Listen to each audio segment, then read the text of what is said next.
Hello everyone! We've all heard stories about dangerous and mysterious places where people go missing, like quicksand and the Bermuda Triangle. But there's a location that's even scarier, an uninhabited island that hides in the remote parts of the Pacific Ocean. On this island, there are creatures unknown to science, with big fangs and sharp claws that can pierce any prey. The sky above is filled with large birds, mistakenly presumed to be extinct for a long time. Any airplane that flies over this Devil's Sea is doomed to crash, and if someone is lucky enough to survive the crash, they can expect to encounter even more dangerous problems on the ground.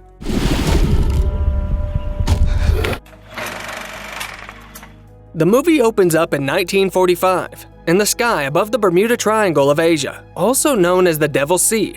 This cursed area south of Japan in the Philippine Sea is where ships mysteriously disappear. Two American pilots are homeward bound following the victory in World War II.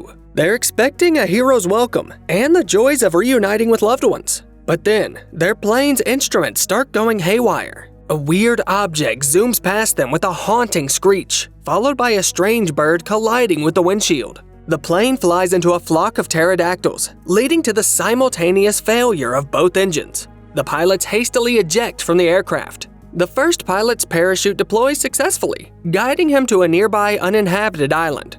The second pilot plummets into the ocean, desperately pulling the parachute's cord. Miraculously, the parachute eventually opens just in the nick of time. You're a lucky bastard. His luck comes to an end when the huge reptile swallows the pilot like a fly. His partner is marooned alongside prehistoric monsters, completely cut off from civilization.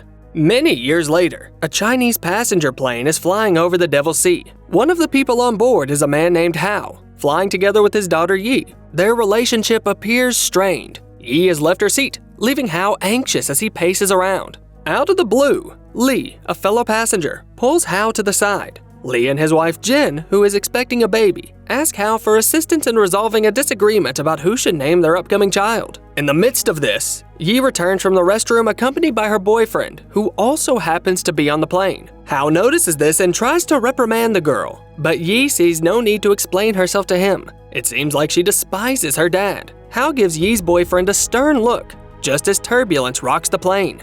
The sudden jolt leads to a drop in cabin pressure, sending Hao flying down the aisle. Panic ensues as passengers quickly don oxygen masks, while the pilots urgently send a distress signal. The plane's instruments go haywire due to an abnormal electromagnetic field. The captain lowers the plane's altitude, and things seem to go back to normal for a moment. A young blogger pulls out their phone to film some content for her social media. Passengers let out a sigh of relief. However, out of nowhere, the plane suddenly flies into a flock of pterodactyls. The engines catch fire and a part of the tail breaks off, throwing the aircraft into a rapid descent. The pilots struggle to regain control, spotting an uninhabited island below, where they plan to make an emergency landing. Unfortunately, the engine malfunctions, resulting in a fiery explosion that breaches the cabin. The decompression pulls passengers from the plane, but an unbuckled Hao manages to cling and then make it to his seat and fasten his seatbelt. He holds his daughter's hand tightly, and soon, the plane crashes into the water with a deafening rumble. Despite a successful landing, the plane's momentum propels it towards a cluster of rocks.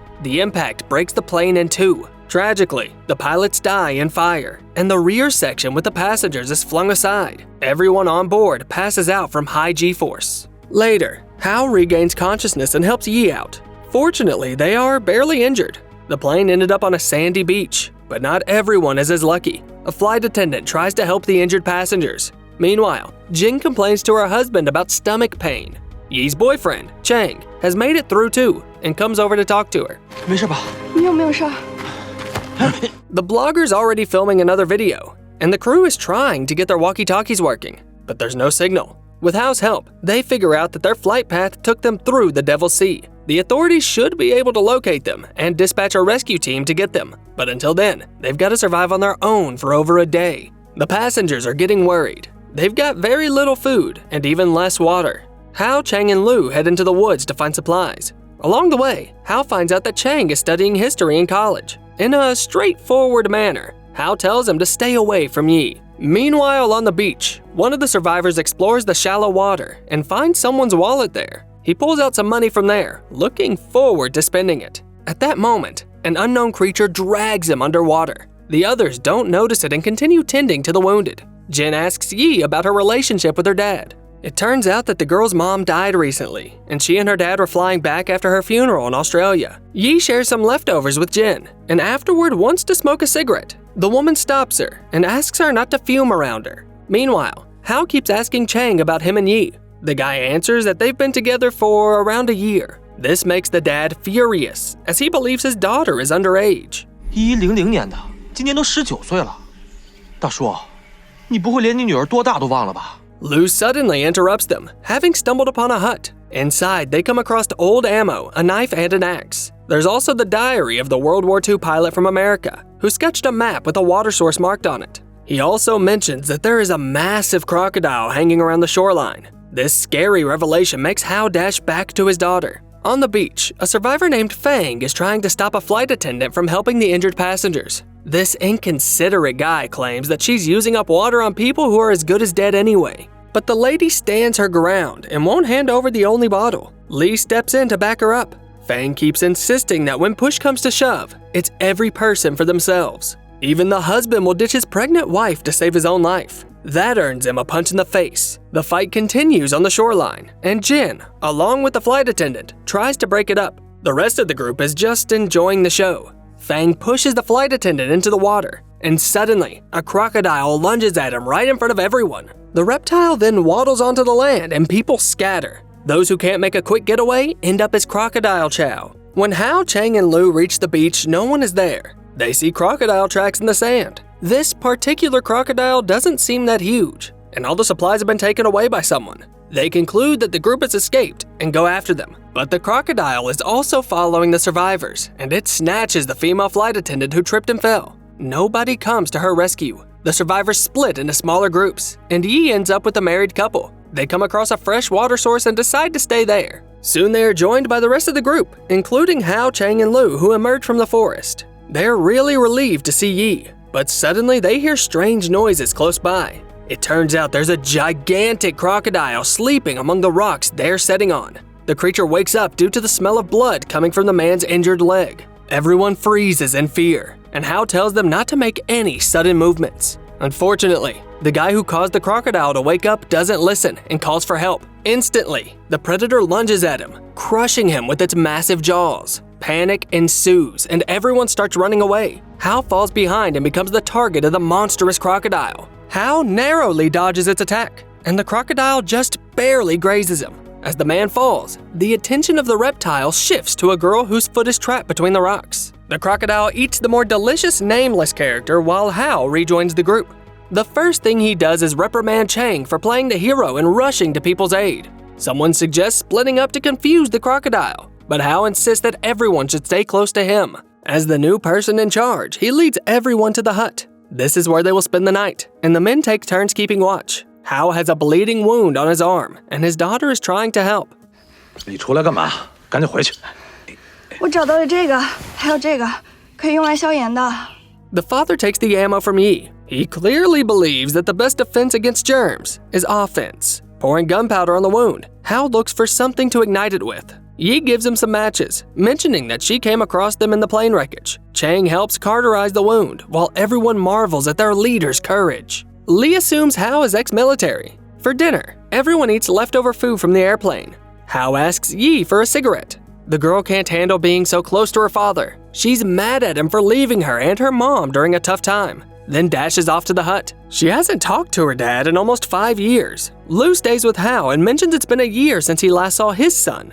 Out of nowhere, a dried-up skeleton falls on them. They figure out it's the person who wrote the diary. There aren't any signs of crocodile bites on him. Early in the morning during his watch, Hao decides to pick some fruit for breakfast. He leaves his daughter with Chang and heads into the woods. The scoundrel Fang and the blogger girl also survived. The girl keeps making videos to gain subscribers upon returning.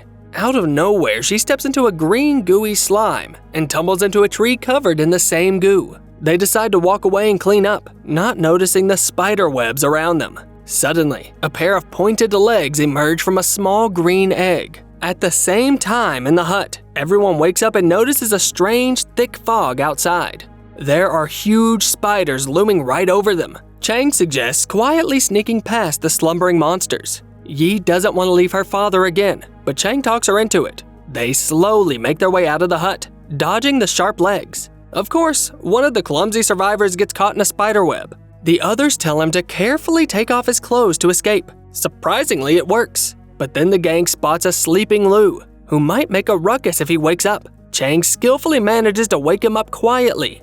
All of a sudden, the same troublemaker falls into the spider trap again. Slimy green goo drips on his head, and the hungry spiders awaken to eat the poor guy. The rest hurry off, but it's hard to move fast in a thick fog. A spider blocks their way, trying to stab them with its legs. Lu tosses rocks to divert its attention from the women. The man flees alone, while the others choose to head back to the hut, thinking it'll be safer there. Yi gets caught in a spider web, and Chang frees her by hacking away the sticky trap with an axe. They don't reach the hut, but discover a secluded spot under the trees. The four become surrounded by monsters, but when Hao hears a noise, he rushes to help. He clangs some cauldrons, drawing the attention of the monsters. Yi and the others seize the opportunity and run away. Hao hides by the hut, tossing the clattering cauldrons farther off. The spiders rush past, and Lu, who managed to survive, happens to be nearby too. Together with Hao, they enter the hut, unaware that one of the spiders is perched on the roof. The monster strikes suddenly, piercing Lu with its leg. Hao responds by slicing off a part of the spider's leg with his knife. As he dies, Lu hands Hao a bag of his personal belongings.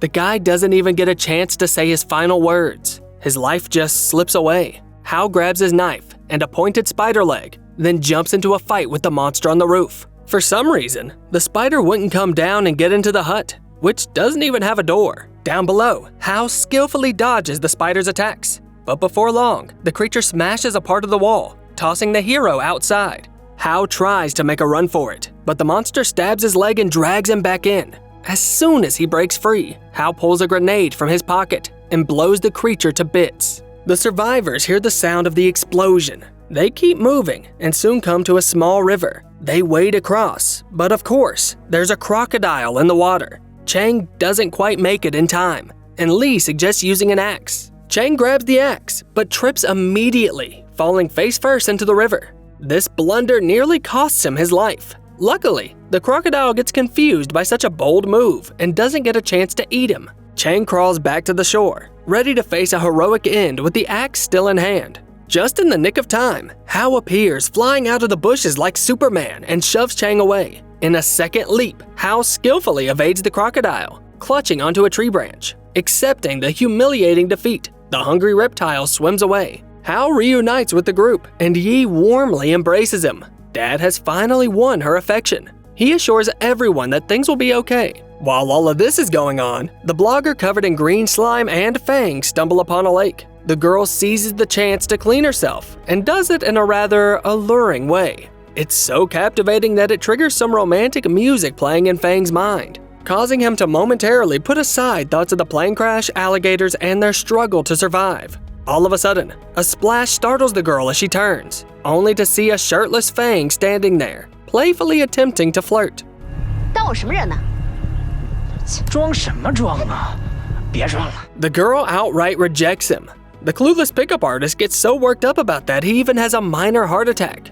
Just then, a crocodile interrupts their argument by touching the girl's leg underwater. At first, she doesn't realize what's going on. She thinks it's Fang, with his aggressive advances again. But then the actual predator suddenly clamps onto her leg. She desperately reaches for Fang, but the guy isn't interested in helping. Instead, he pushes her away, looking out for himself and leaving her to become the monster's dinner. Meanwhile, the rest of the group keeps trudging through the jungle. They stumble upon a crashed plane carrying a dangerous load of nuclear material. Chang figures that the local creatures might have turned into mutants due to the radiation, yet he still touches things inside with his bare hands. Miraculously, he discovers a working radio in the crate. Using it, Yi lets the rescuers know they're alive, and Li even uncovers a Tommy gun in the cabin. Now they've got a good shot at being rescued, though they still have to fight off monsters. Meanwhile, Fang's taking pills and thinking he can't just kick the bucket that easily. He has a heart condition, and he was flying to have a transplant. He's horrified by a noise in the bushes, but it turns out to be Hao's group. They decide to bring Fang along, though they know of his bad temper and are cautious around him. To intimidate him, Hao shows the man a submachine gun he has found. Rescuers are supposed to arrive from the southeast, and the survivors move toward the beach on the other side of the island. They come out to the river again, which they can no longer cross on foot. Unfortunately, Jin can't swim, so the group has to spend some time building a raft. Hao takes the lead and goes into the water with a vine, with which he will pull the raft. He makes it to the other side, and the rest of the group follows suit. Everything is going smoothly until a crocodile shows up in the distance. At this point, the survivors are in the middle of the river. Hao pulls as hard as he can, but the crocodile is closing in rapidly. Overwhelmed by fear, Fang swims back. Yi and Chang manage to reach the shore, while the married couple are still in the water. Trying to keep his pregnant wife safe, Li pushes the raft ahead while staying behind.